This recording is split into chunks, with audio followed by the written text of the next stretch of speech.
Барлықтарыңызға сәлемдер, сендермен бірге мен Нейк. Достар, видео бастамас бұрын лайк басып арнаға тіркеліп, және осы видеоны достарыңызбен бөлісіп кетіңіздер.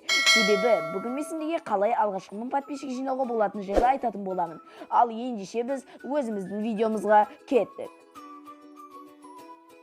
Бірінші, взаимный подписка. Достар, сіздер взаимный подпискаларды мүлде жасамаңыздар. Неге деп ойлайсыздар ма? Сіздерге басында көп подписчиктер келуі мүмкін, бірақ олардың бәрі сізді қарамайды, немесе сіздің каналыңыздан шығып кететін болады.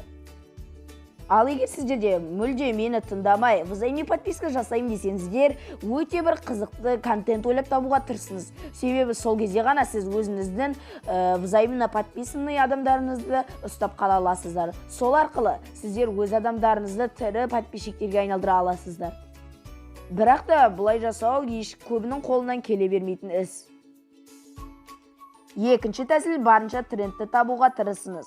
Себебі сіздер трендті видеоларды табатын болсаңыздар, арнаңыз, яғни YouTube каналыңыз тез дамитын болады. Соның арқасында сіз жеңіл түрде алғашқы 1000 подписчигіңізді жинай алатын боласыз.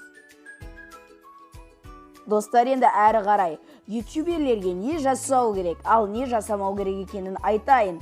Біріншіден, жасамау керек зат. Бұл күніне бір видеодан көп видео салмаңыз. Неге дейсіздер ме? Себебі сіздер өздеріңіздің подписчиктеріңіздің активностін түсіріп алатын боласыздар.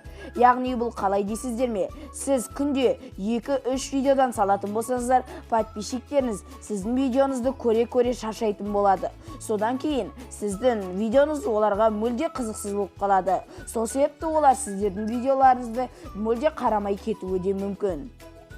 Мысалға ойлап көріңізші, сіз бір қарайтын ютуберіңіз бар. Ол күнде 3 видеодан салады.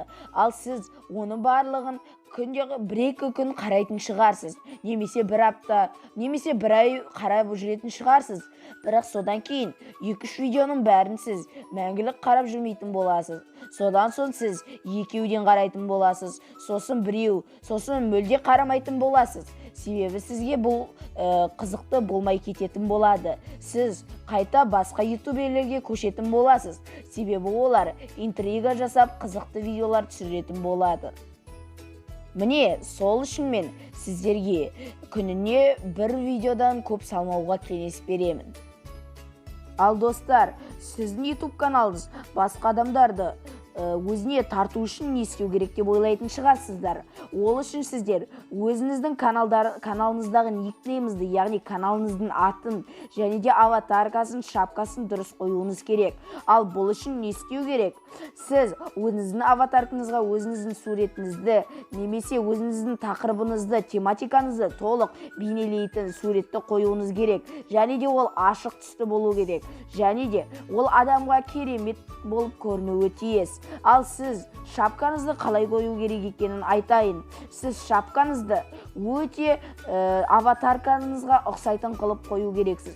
Сол кезде мұның бәрі сіздің подписчиктеріңізге жақсы әсер ететін болады. Және де олар сіздердің арналарыңызға подписаться етуі де мүмкін, және де видеоларыңызға да күнделікті лайк басып тұруы да мүмкін. Ал никнейм, яғни каналыңыздың атын не істейсіз? Каналыңыздың атын өте қысқадан нұсқа қылып қоюыңыз керек. Сонда бұл қалай деп ойлап отырған шығарсыздар. Мысалға, менің арнамның никнеймі Нейк. Ал сізде өзіңізге керемет никнейм ойлап табуға тырысыңыз. Мысалға, Ник немесе KZ деген сөз тіркесін қолданбауға ұсынамын. Себебі мұндай KZ дегендер өте көп.